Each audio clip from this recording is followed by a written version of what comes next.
लोक विग्रह मुक्त से और नारद था से रस और विधि क्षेत्र पुत्र और प्रीति संयोग गोत्र का। तो बताने लगे तुलसी जी कि सुनो ऋषियों, एक बार विशालपुरी कहाँ है? बद्रीनाथ धाम को ही विशालपुरी कहते हैं। बोलिए बद्रीनाथ भगवान की जय। आज विशालपुरी में बहुत सारे संतों का समागम हुआ और यहाँ नारद जी आए। सनक सनंदन सनातन सनत कुमार ऋषि पधारे। तो नारद जी का मन आज कुछ उदास है। उनको देख के कहने लगे कि कथम ब्रह्मादि मुखो और कटक चिंता करो भगवान और कवित गम्यते पुत्र और सतत जागमन रतब। अर्थात हे नारद जी, तुम इतने उदास क्यों दिखाई पड़ते? तो नारद जी कहते हैं कि सुनो सनकादिक ऋषियों, अहम तो या तो पृथ्वी ज्ञातो और प्रयागम से पुष्करम से और काशी गोदावरी तथा के हरि क्षेत्रम कुरुक्षेत्रम और श्रीरंग से कुमंडलम। अर्थात मैं जगह जगह गया। काशी और शंकर भगवान की गोदावरी के तट पर, लखनऊ में माँ गोदावरी लखनऊ साइड। और मैं इतना ही नहीं, सब जगह गया। कुरुक्षेत्र गया जहां भगवान ने श्री गीता जी का उपदेश सुनाया। हरि क्षेत्र अर्थात हरिद्वार और श्री रंग सेतु बंधनम अर्थात केदारनाथ भगवान। बोलिए केदारनाथ धाम की जय। केदारनाथ भगवान क्यों कहा? क्योंकि रामेश्वरम में शंकर भगवान का ही रूप है। तो रामेश्वरम धाम को श्री रंग सेतु बंधनम कहते हैं। मैं सब जगह गया लेकिन मेरा मन दुखी। क्यों? क्योंकि संसार में अब ना तो कोई अपने कर्मों का निर्वाह ठीक से कर रहा। ब्राह्मण जितना पैसा दो उतना काम करते, भक्ति से नहीं करते। और माता पिता गुरुजन का अब वो सम्मान नहीं रहा। स्त्रियां अपने धर्म को नहीं समझ रही। स्त्रियां कैसे अपने धर्म को नहीं समझ रही? माताएं बहनें जरा ध्यान देके सुनो। देखो, मैं खुद एक स्त्री होने के कारण, वैसे मैं स्त्री नहीं हूँ, ये शरीर स्त्री का हो सकता है। मैं जो हूँ वह ना तो स्त्री है ना पुरुष है, क्योंकि आत्मा की कोई जात नहीं है। तो यह स्त्री शरीर में आप आई हैं और भगवान ने आपको माँ बनाया और माँ को भगवान से भी ऊंचा दर्जा दिया है। जानते हो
भैया परीक्षित जी एक एक शब्द को ध्यान देकर सुनेंगे, क्योंकि जरा भी बात चूक हो गई, क्योंकि देखो कथा तो सबको सुननी है, लेकिन आपको भगवान ने थोड़ा परीक्षित रूप दिया, तो प्रभु आप कथा जरूर ढंग से सुने।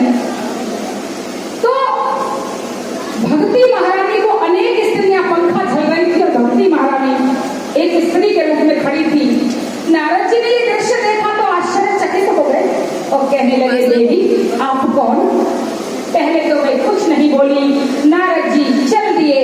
तब भक्ति महारानी कहती हैं कि भो भो साधो क्षण श्रेष्ठ, भो भो साधो अर्थात हे साधु जरा रुको कि भो भो साधो क्षण श्रेष्ठ और माँ चिंता मपीनासे और दर्शन सब लोग से सर्वथा परम। आपके तो दर्शन मात्र से मेरे मन को शांति मिली, क्योंकि सच्चे संत को आप यदि कहते हैं ना, एक बार संत भगवान हमारे घर में फेरी दे जाओ, क्यों कहते हैं? सच्चा संत यदि घर में घूम जाता है तो घर के लड़ाई झगड़े जो भी कष्ट कलेश हैं वो धीरे धीरे कम होने लगते हैं और उसमें मंगल कामना होने लगती है और शुभ उत्सव, जैसे कि आज आप और हम सब मिलकर भागवत जी का उत्सव मना रहे हैं, ऐसे उत्सव स्वतः ही आपकी तरफ बढ़ के आने लगते हैं, आपके घर खुशियां आने लगती हैं। इसलिए कहा भगवान आपके दर्शनों से आनंद आ रहा है, जरा रुको। तो कहने लगे, देवी आप कौन हैं और यह सब कौन है? तो कहा, मैं कोई और नहीं, मेरा नाम भक्ति है। बोलो भक्ति मैया की जय। एक बार प्रेम से कह दो राधे राधे, एक बार और कह दो राधे राधे। और हे नारद जी, ये जो स्त्रियां हैं पंखा झल रही हैं, ये कोई और नहीं, मेरी ही सेवा में लगाई गंगा जमुना आदि नदियां, और जो दो बूढ़े ब्राह्मण देख रहे हो ना, वो मेरे बेटे ज्ञान और वैराग्य। नारद जी को बड़ा आश्चर्य हुआ कि माँ तो युवावस्था में और बेटा बूढ़ा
वशिष्ठ जी सबने संतानों को जन्म दिया है, विवाह किया है।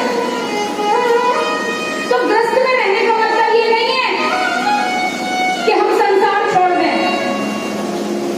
संसार छोड़ देने का मतलब है कि तुम संसार में तो रहो, लेकिन ये दिल ठाकुर जी को दे दो। उनको तुम्हारे दिल के सिवा कुछ ना चाहिए, ये मन उनके नाम लिख दो। अब ये कैसे संभव हो कि हम गृहस्थी में भी रहें और दिल भी ठाकुर को दे दे? तो श्री तुलसी बाबा बड़े सुंदर शब्दों में लिखते हैं कि कर से करम करहु विधिनाना, मन राखहु कृपा निधाना। करहु विधिनाना, मन राखहु कृपा निधाना। हरे लाल की जय। आप कुछ भी कार्य करो, लेकिन उसमें साथ में भगवान को खड़ा कर दो। नौकरी करो तो ये सोचो प्रभु आपका दिया हुआ परिवार है, इसको पालूंगा और जो धन बचेगा वो मैं आपकी सेवा में जरूर लगाऊंगा। देखना नौकरी भी पूजा बन जाएगी।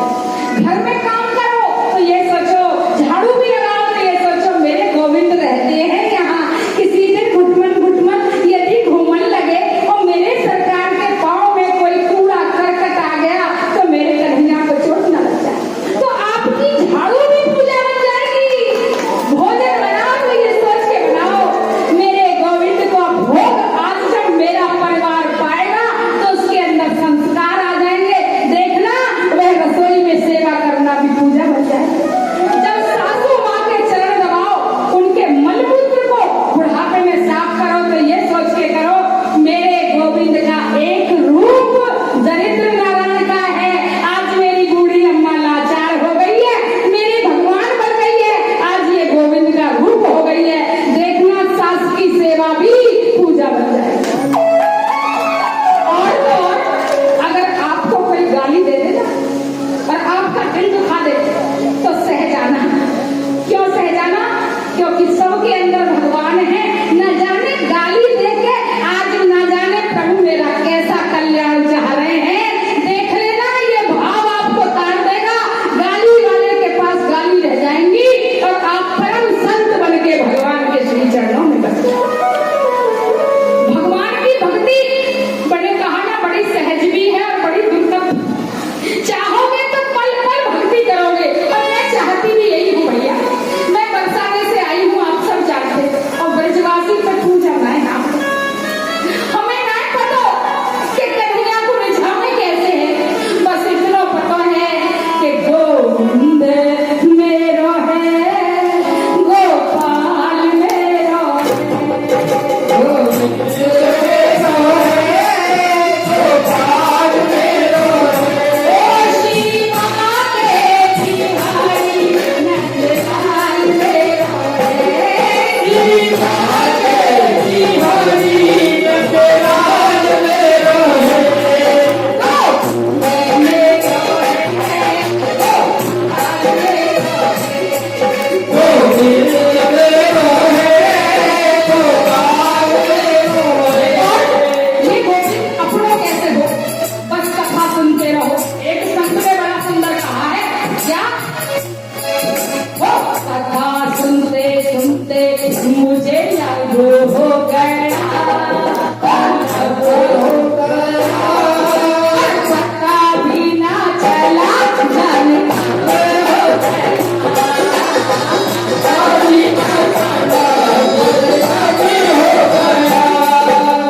कथा सुनते सुनते मुझे याद हो गया, याद हो गया, पता भी ना चला जाने कब हो गया।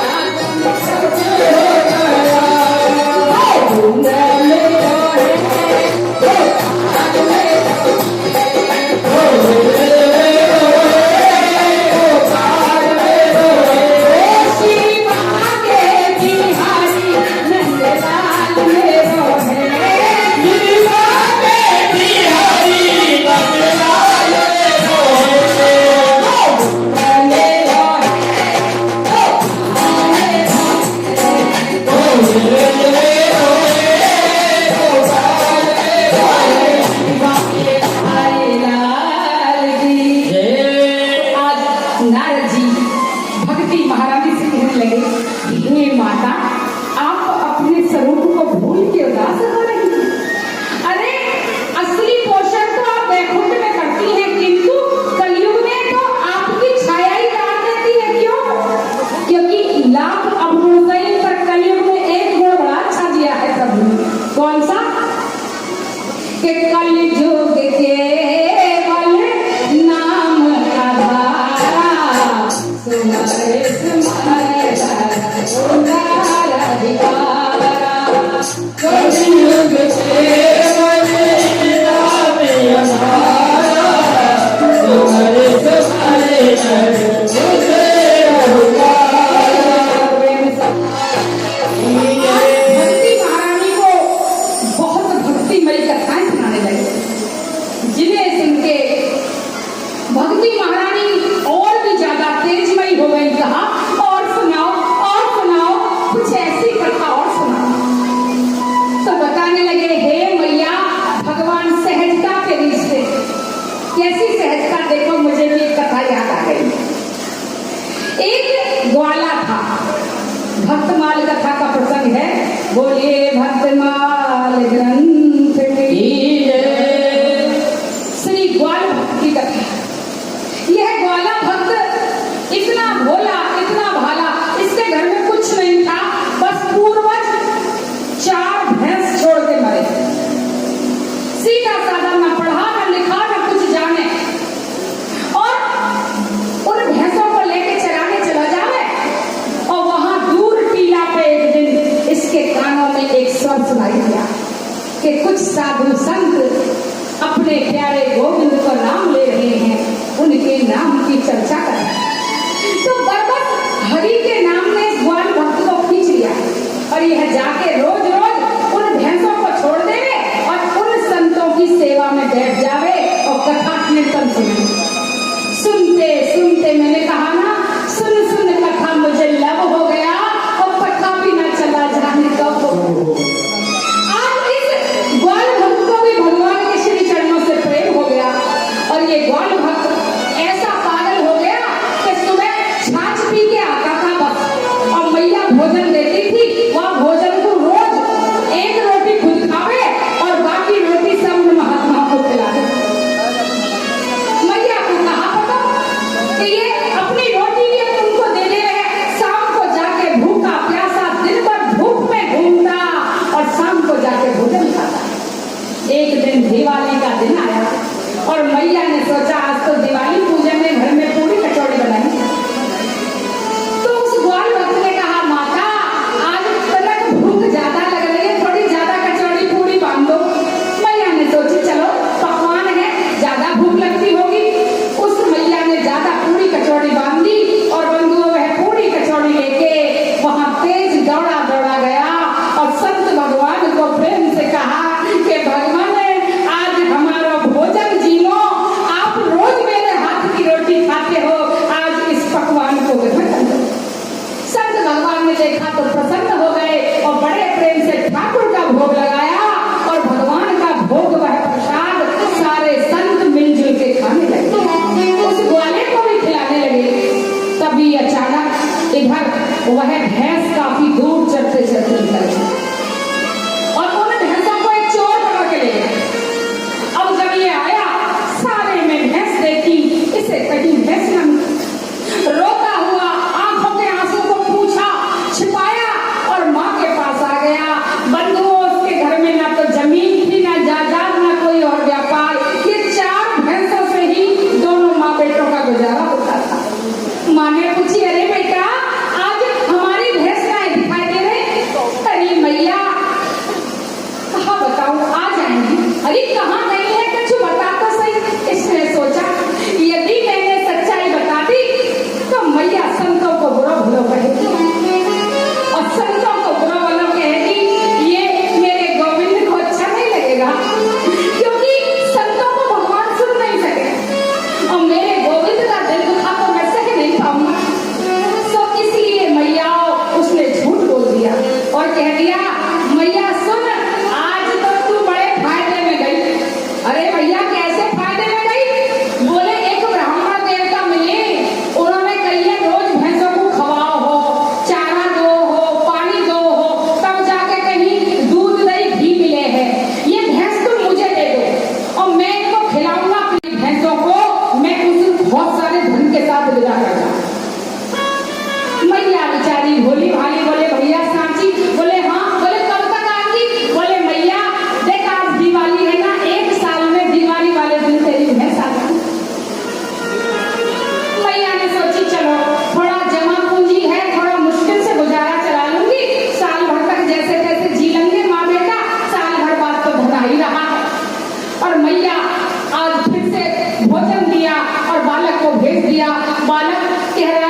माँ तो बड़ी खुश है कि आज मेरी भैंस मेरे घर आएंगी, लेकिन ये बालक बड़ा उदास है।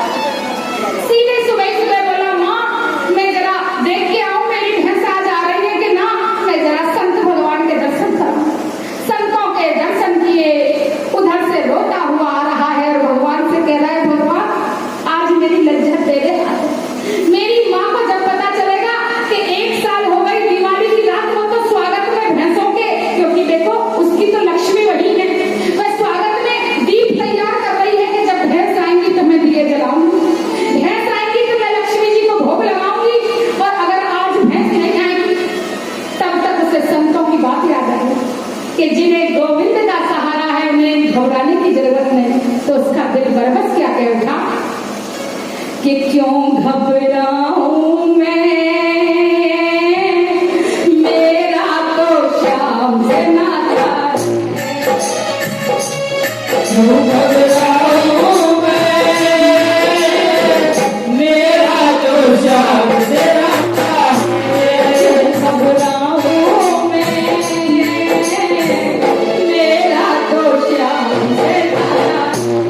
क्यों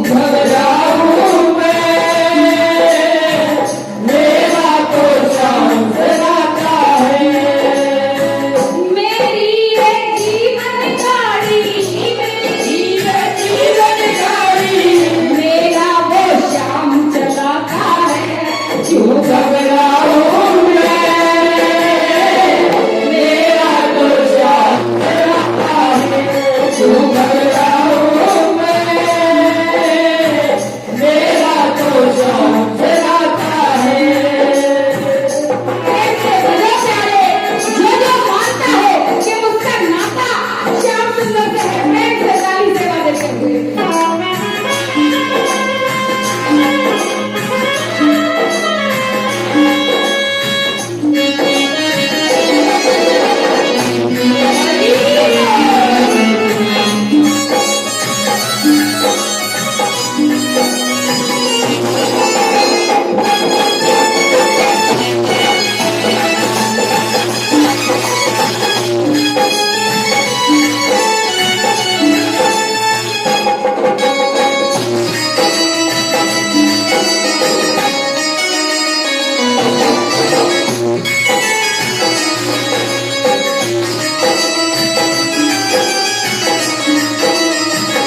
लेकिन दुख के बादल जब जब मंडराते, श्याम नाम लेते ही छट जाते।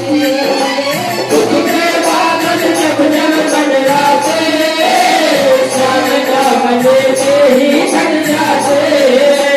बाल विवाह का वो नहीं कर पाते, और कभी दोबारा लौटे ना आते।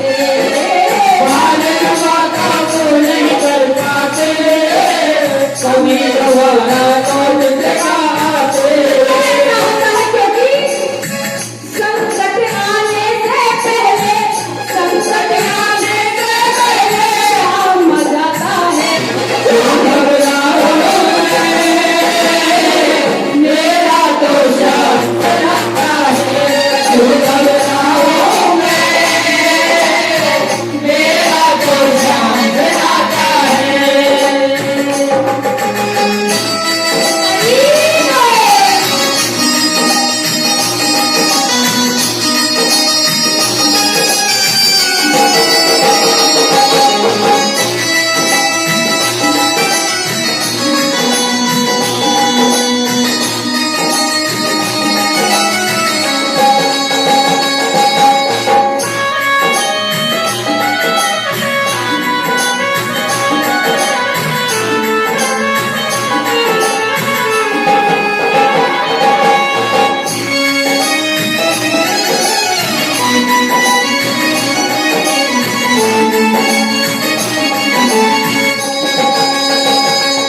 सबसे बड़ी कृपा है भगवान की अनुभूति, उनका एहसास।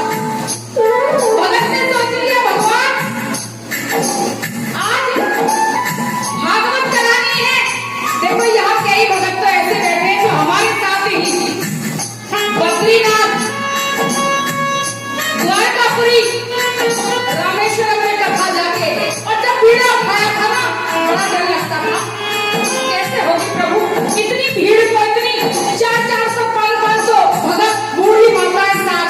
और अब भगवान ने चाहा तो अति शीघ्र ये यात्रा जगन्नाथपुरी जाने वाली है। वो जगन्नाथ भगवान की जय। तो डर लगता था, लेकिन हो मेरे मन में आता जो ख्याल, श्याम व्यवस्था करता है तत्काल। मेरे मन में आता जो भी ख्याल, श्याम व्यवस्था करता है।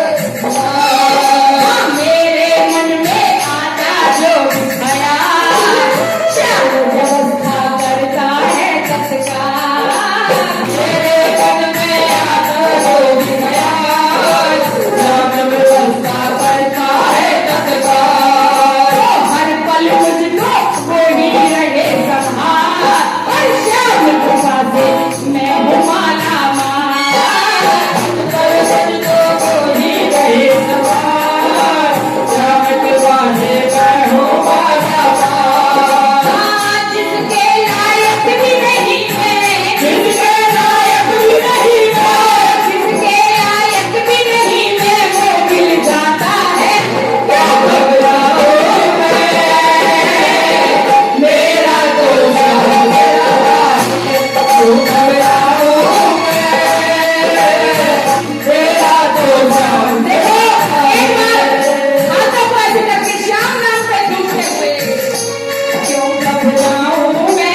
पड़े हैं साथ।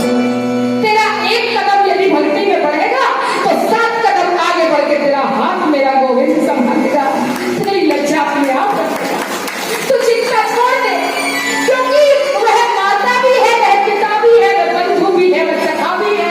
अरे मेरी सखियों, वह तो हमारे प्रीतम है, वह राधा के स्वामी है, स्वयं श्री राधा रमण बिहारी है। उनके रहते ना सुदामा को चिंता हुई, ना भगत प्रहलाद को चिंता हुई। तो हे भक्त, तू क्यों चिंता करता? तेरे साथ तो तेरा गोविंद बैठा है, तेरा नारायण। जब भक्ति माता को ये कथा सुनाई तो वह और भी ज्यादा खिल उठी। और अब स्वयं सनकादिक ऋषियों ने नारद मुनि को बताया कि महाराज, इनके कल्याण के लिए श्रीमद् भागवत कथा का आयोजन करो, क्योंकि जैसी गंगा भक्ति की भागवत जी में बहती है, ऐसी गंगा अन्यथा नहीं होती। तो आज उनके लिए भागवत कथा का आयोजन हुआ और सनक सनंदन सनातन सनत कुमारों के द्वारा वह भागवत वाची गई। और वहां पर जब सब सारे संत ऋषि मुनि गण बैठे थे तो अचानक क्या देखते हैं कि भक्ति महारानी नाचती हुई चली आ रही हैं और उनके साथ में उनके दोनों पुत्र ज्ञान और वैराग्य भी युवा अवस्था में प्रकट हो गए। तो भक्ति महारानी ने कहा, महाराज ये बताओ मैं कहाँ बैठूं, मुझे आसन दो। संकादिक ऋषियों ने सोचा एक जगह आसन दे दूंगा तो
राधे राधे अच्छा एक बार कान्हा के मोर पंख के लिए कह दो राधे राधे। राधे राधे एक बार पीले पीताम्बर के लिए कह दो राधे राधे। राधे राधे बोलिए श्रीमद् भागवत पुराण की जय। तो आज सोनकादिक ऋषि कहने लगे महाराज भक्ति का प्रसंग तो सुना, बहुत अच्छी बात है, ज्ञान